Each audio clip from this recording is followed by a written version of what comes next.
তোমাদের সামনে হাজির হয়ে গেলাম। আজকে আমরা করব ক্লাস 7 এর 1.4 এর কষে থেকে যে অঙ্কগুলি আছে সেই অঙ্কগুলি।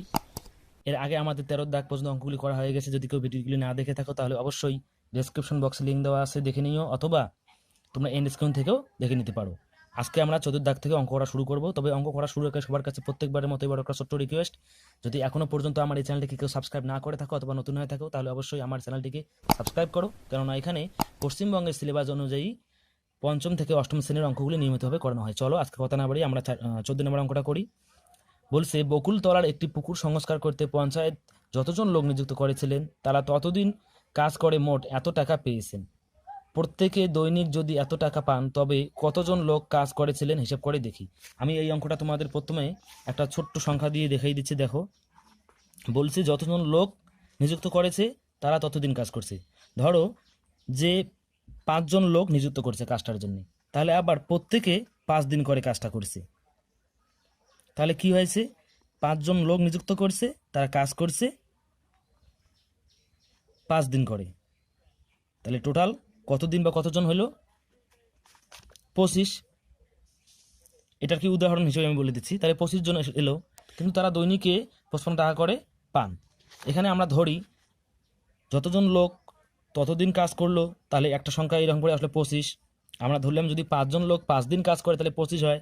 আর যদি এরা প্রত্যেকে 4 টাকা করে প্রতিদিন পায় তাহলে 25 দিনে কত পাবে, 4 25 সঙ্গে 100 টাকা পাবে। এবার আমরা এটা কিভাবে বের করব, যে সদস্য সংখ্যা কত আমরা কিভাবে বের করব। এখানে যে মোট টাকাটা দেওয়া আছে, এই টাকাটা যে দেওয়া আছে, আমরা এই টাকাটাকে দৈনিক যে টাকাটা পেত, এখানে 55 টাকা পেত, আমরা যদি সেটা দিয়ে ভাগ করি, মোট টাকাটাকে দৈনিক যে টাকাটা পেত সেই টাকাটা দিয়ে ভাগ করি, তাহলে আমাদের কি চলে আসবে, 4 25 100। অর্থাৎ যতজন লোক ততদিন কাজ করার পরে যতদিন হয়েছে সেটা বের হয়ে আসবে। এবার যেটা বের হলো দৈনিকের টাকাটা দিয়ে মোট টাকাটাকে ভাগ করার পরে যেটা বের হলো, এটাকে যদি আমরা বর্গমূল করি তাহলে কি বের হয়ে আসবে, কতজন লোক নিযুক্ত হয়েছে সেটা বের হয়ে আসবে। তাহলে আমরা এখানে ঠিক সেভাবেই করব। এই সংখ্যাটাকে প্রথমে দৈনিক টাকাটা দিয়ে ভাগ করব, তারপরে যেটা আসবে সেটাকে আমরা বর্গমূল করব, তাহলেই হয়ে যাবে আমাদের উত্তর। চলো অঙ্কটা করে নেই। এখানে প্রথমে মোট টাকা কত দেওয়া আছে, 12,375। মোট টাকা 12,375। দৈনিক পেত, মানে দৈনিক কত টাকাটা পেত, দৈনিক পেত 55 টাকা। এটাকে এটা দিয়ে ভাগ করতে লাগবে, তারপরে সেই টাকাটা কি করতে লাগবে, বর্গমূল করতে লাগবে। আমরা একবারই করব, আমরা লিখব লোক নিযুক্ত ছিল। অঙ্কগুলি কারো অসুবিধা হয় তাহলে অবশ্যই তোমরা আগের ভিডিওগুলো দেখে নাও, কেননা আগের ভিডিওগুলোতে আমরা এই অঙ্কগুলি কীভাবে করতেছি এটার খুব ডিটেলসে বলে দেওয়া আছে, তাহলে তোমাদের সুবিধা হবে। আর তারপরে যদি অসুবিধা হয় তাহলে অবশ্যই তোমরা আমাকে কমেন্টের মাধ্যমে জানিয়ে দিও। লোক নিযুক্ত ছিল, কীভাবে বের করবো, আমরা সংখ্যাটাকে বর্গমূল করব। কোন সংখ্যাটাকে, প্রথমে 12,375 এই যে মোট টাকা আছে, এই মোট টাকাকে আমরা দৈনিক যে টাকা অর্থাৎ 55 এটা দিয়ে ভাগ করব। এটা দিয়ে ভাগ করার পরে যেটা আসবে সেটাকে আমরা বর্গমূল করব, তাহলে কতজন লোক নিযুক্ত ছিল সেটা আমাদের বের হয়ে আসবে। আমরা কি করে 55 দিয়ে ভাগ করব, দেখো আমি তোমাদেরকে ভাগটা অনুযায়ী করে দেখাই, এখানে করে দেখাই। 55 দিয়ে ভাগ করব 12,375কে। এখানে 55, এখানে দুইটা নিলে 12 হয়, কম হয়, তাই আমরা 3টে নেব, অর্থাৎ 123কে নিলাম। 2 বার দেবো, তাহলে 55 দুগুণে 110, 3 বার দিলে বেশি হয়ে যাবে 110। এবার 3 নামবে, 2 থেকে 1 গেলে 1, তারপরে 7 নামালাম, এবারও আমরা 2 বার দেবো আর 110 লিখব। এবার 7 নামবে, এখানে 3 থেকে 1 গেলে আসবে 2, এরপরে 5। এবার 55কে 2 বার দেওয়ার পরে 110 আসছে, তাহলে 4 বার দিলে কত আসবে, 220। আমরা 5 দিয়ে দেখি কত আসে। 55কে 5 দিয়ে দেখি, 5 5 25, 5 হাতে হলো 2, 5 5 25 2, 26 27, 275। তাহলে আমরা এখানে 5 দিলাম, 275 লিখলাম, মিলে গেল, কত আসলো, 225 আসলো। তাহলে আমরা প্রথমে এটাকে কি করলাম, ভাগ করলাম, ভাগ করার পরে কত আসলো, 225 আসলো। এবার আমরা এটাকে যদি বর্গমূল করি, যেটা আসবে সেটাই আমাদের উত্তর। 225-এর বর্গমূল, দেখো আমি তোমাদেরকে বর্গমূলটা এখানে করে দেখাচ্ছি। আমরা জানি বর্গমূলের সময় কি করতে লাগে, জোড়ায় জোড়ায় ধরতে লাগে। এই দিক থেকে আমরা জোড়া ধরলাম, কিন্তু এখানে আছে একটা সংখ্যা, এখানে আমরা একবার দেবো, 1 1কে 1, তাহলে এখান থেকে আসলে 1, এবার পরে জোড়াটা নামবে, এবার আমরা এখানে যেটা ধরছি এখানে তার ডাবল লিখতে লাগবে 2। এখানে এককের ঘর সংখ্যাটা আমরা জানি না, তাই এখান থেকে আমাদের মনে মনে এককের ঘর সংখ্যাটা বাদ দিতে লাগবে, অর্থাৎ 5টা বাদ দেবো। তাহলে এখানে থাকলে কত 12। এবার এই 2 12-এর মধ্যে কতবার যায়? 6 বার যায়। কিন্তু যদি আমরা এখানে 6 দেই তাহলে 6 6 36, এখানে 6 বসবে, 5 থেকে বেশি হয়ে যাবে, দেবো না। আমরা এখানে 6-এর 1 কম অর্থাৎ 5 দেবো। তাহলে 5 5 25-এর 5 হাতে থাকলো 2, 5 দুগুণে 10 আর 2 12। এবার আমাদের এখানে কত আসলো? 15। তাহলে আমরা বলে দিতে পারি যে এটার বর্গমূল কত হবে? এটার বর্গমূল হবে 15। সুতরাং এটাই হচ্ছে আমাদের উত্তর। আমরা উত্তরটা লিখে দিতে পারি। সুতরাং পঞ্চায়েত ওই কাজে 15 জন নিযুক্ত করেছিল। এটাই হচ্ছে আমাদের উত্তর। এরপরে আমরা দেখি 15 নম্বর অঙ্কটা। অবশ্যই যদি ওই অঙ্কটা কেউ না বুঝে থাকে আমাকে কমেন্টের মাধ্যমে জানিয়ে দিও। 15 নম্বর বলছে 4 অঙ্কের কোন বৃহত্তম পূর্ণবর্গ সংখ্যা এত দ্বারা বিভাজ্য হবে? হিসাব করে দেখি। দেখো বলছে একটা 4 অঙ্কের পূর্ণবর্গ সংখ্যা, সেটাকে পূর্ণবর্গ হতে হবে। আবার বলছে বৃহত্তম। 4 অঙ্কের মধ্যে অনেক পূর্ণবর্গ আছে, কিন্তু যেটা বৃহত্তম সেটা। আবার ওই সংখ্যাটা কি হবে?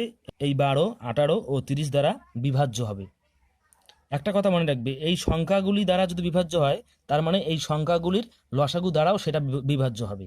আমরা সেটাই লিখবো আগে। দেখো অঙ্কটার মধ্যে বলা আছে যে সংখ্যাটা 18, 12 ও 30 দ্বারা কি হবে? বিভাজ্য হবে।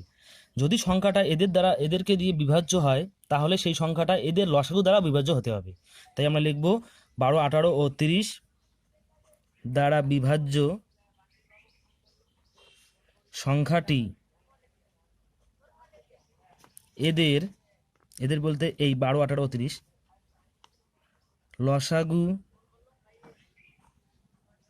দ্বারাও বিভাজ্য হবে। আমরা কি বের করব? আগে আমরা এই 12, 18 ও 30-এর লসাগু বের করব। 2 দিয়ে যদি করি 6 দুগুণি 12, 9 দুগুণি 18, 15 দুগুণি 30। এরপরে আমরা 2 দিয়ে যদি করি 3 দুগুণি 6, এবার আমরা 3 দিয়ে করব। 3 দুগুণি 6, 3 3 9, 3 5 15। এবার আমরা এটা লসাগুটা দেখো, সমান সমান 2 গুণন 3 গুণন 2 গুণন 3 গুণন 5। এবার একটা জিনিস লক্ষ্য করো, আমাদেরকে বলছে যে সংখ্যাটা কি হবে? পূর্ণবর্গ হবে। তাই আমাদের এখানেও এই লসাগুগুলোকে কি করে নিতে হবে? পূর্ণবর্গ করে নিতে হবে। এখানে আমাদের 2টা আছে 2, তাহলে 2টা 2-এর পরিবর্তে আমরা লিখতে পারি একটা 2, মানে একটা 2 স্কোয়ার। তারপরে এখানে আমাদের আছে কি? 2টা 3, তাহলে আমরা লিখতে পারি 3 স্কোয়ার। কিন্তু এখানে আমাদের 5 একটা আছে। আর যেহেতু আমাদেরকে বলছে যে সংখ্যাটা হবে পূর্ণবর্গ, তাই আমাদেরকে এই লসাগুগুলোকেও কি করে নিতে হবে?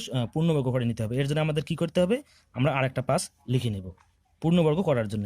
তাহলে এবার আমরা লিখতে পারি 2 স্কোয়ার 3 স্কোয়ার গুণন 5 স্কোয়ার, 2 গুণন 3 গুণন 5, সবার উপর স্কোয়ার দিতে পারি।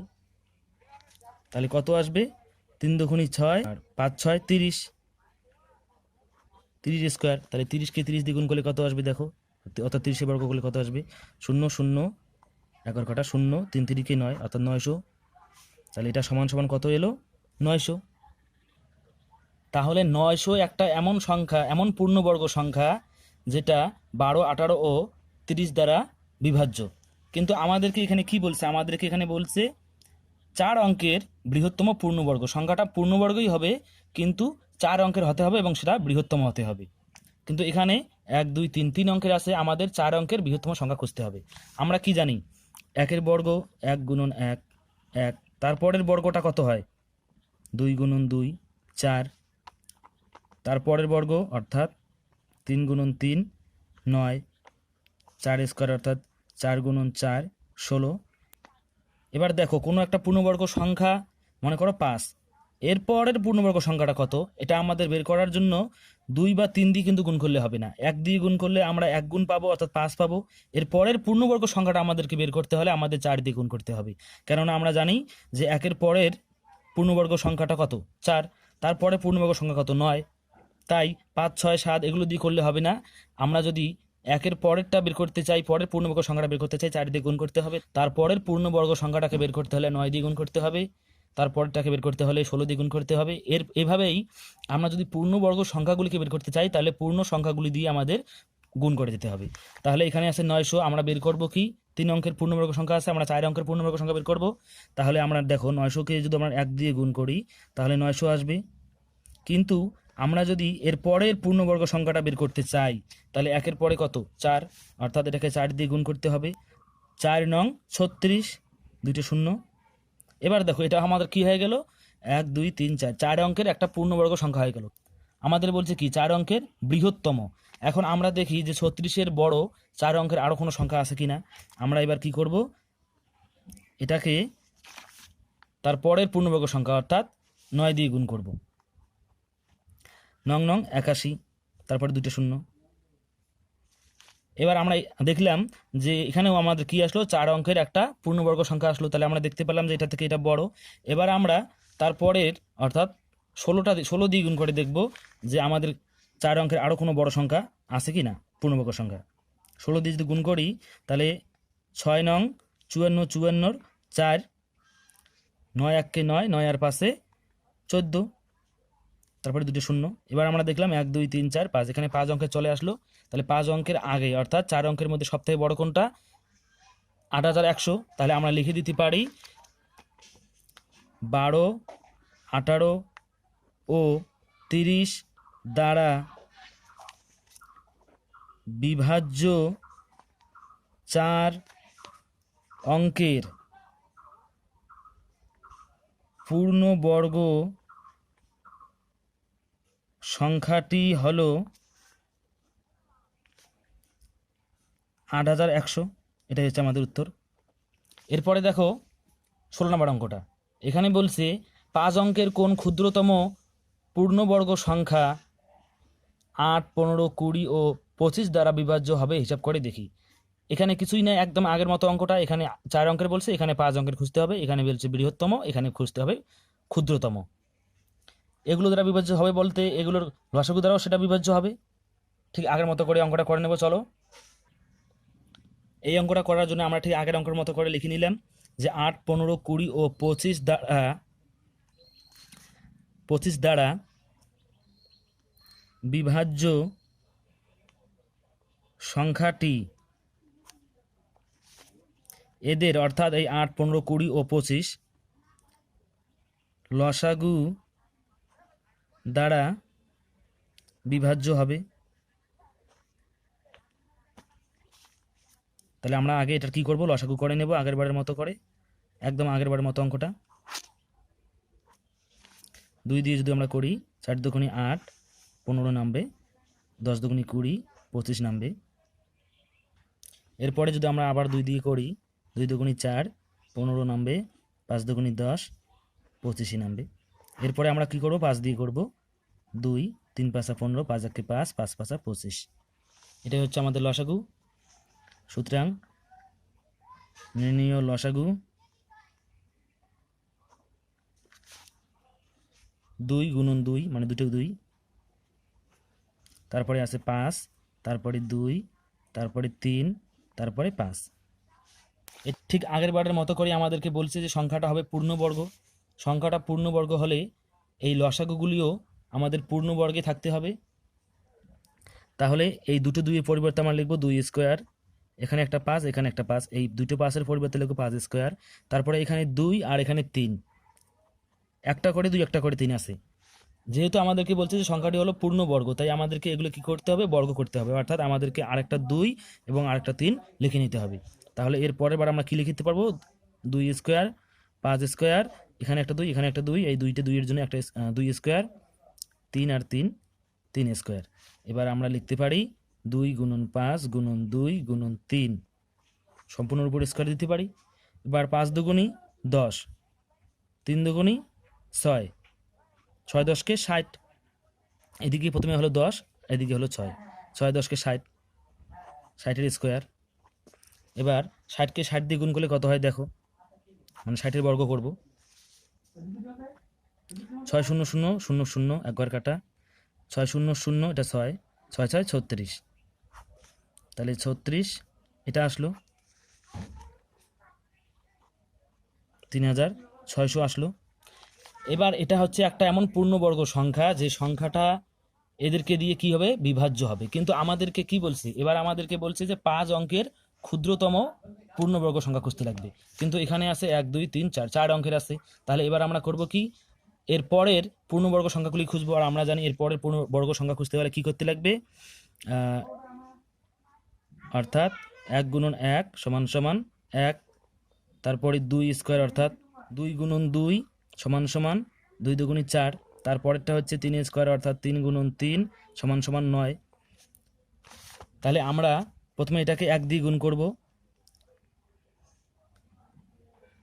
3600 আসবে। আমরা যদি এর পরের বর্গ সংখ্যাটা বের করতে চাই তাহলে আমাদেরকে 1-এর পরে 4 দিয়ে গুণ করতে হবে, কেননা 1-এর পরের বর্গ সংখ্যাটা হচ্ছে 4। 4 6 24-এর 4 হাতে থাকলো 2, 3 4 12 আর 2 14, তারপরে দুটো শূন্য। এবার দেখো 1 2 3 4 5, এটা হয়ে গেল 5 অঙ্কের একটা সংখ্যা। এরপরে আমরা দেখতেই যাব না, কেননা এর আগেরটা হচ্ছে 4 অঙ্কের, 4 অঙ্কের পরের সংখ্যাটাই হচ্ছে এই সংখ্যাটা, পূর্ণবর্গ সংখ্যা। আমাদেরকে যেহেতু ক্ষুদ্রতম পূর্ণবর্গ সংখ্যা বলছে, তাই আমরা এর বড় আর খুঁজতেই যাব না, কেননা ক্ষুদ্রতম 5 অঙ্কের পূর্ণবর্গ সংখ্যা আমাদের লাগবে। এর আগেরটা ছিল 4 অঙ্কের, এবার এটা হলো 5 অঙ্কের। 4 অঙ্কের ঠিক পরেরটাই হচ্ছে 5 অঙ্কের ক্ষুদ্রতম, তাহলে এটাই হচ্ছে আমাদের কাছে এবার উত্তর। অর্থাৎ এটা হবে 5 অঙ্কের একটা ক্ষুদ্রতম পূর্ণবর্গ সংখ্যা। এর পরের সংখ্যাটা 5 অঙ্কের হতে পারে, কিন্তু সেটা কিন্তু ক্ষুদ্রতম হবে না, সেটা হবে বড়। তাহলে ক্ষুদ্রতম বলতে 5 অঙ্কের সব থেকে ছোট যে পূর্ণবর্গ সংখ্যা সেটা হচ্ছে আমাদের এটা, আর আমরা এটাই লিখে নেব। অর্থাৎ আমাদের উত্তর হবে 8, 15, 20 ও 25 দ্বারা বিভাজ্য সংখ্যাটি হলো 14,400। এটাই হচ্ছে উত্তর। দেখো যদি কারো কোথাও বুঝতে অসুবিধা হয়, দেখো তার আগে তোমাদেরকে আমি এটা একটু দেখে নেই।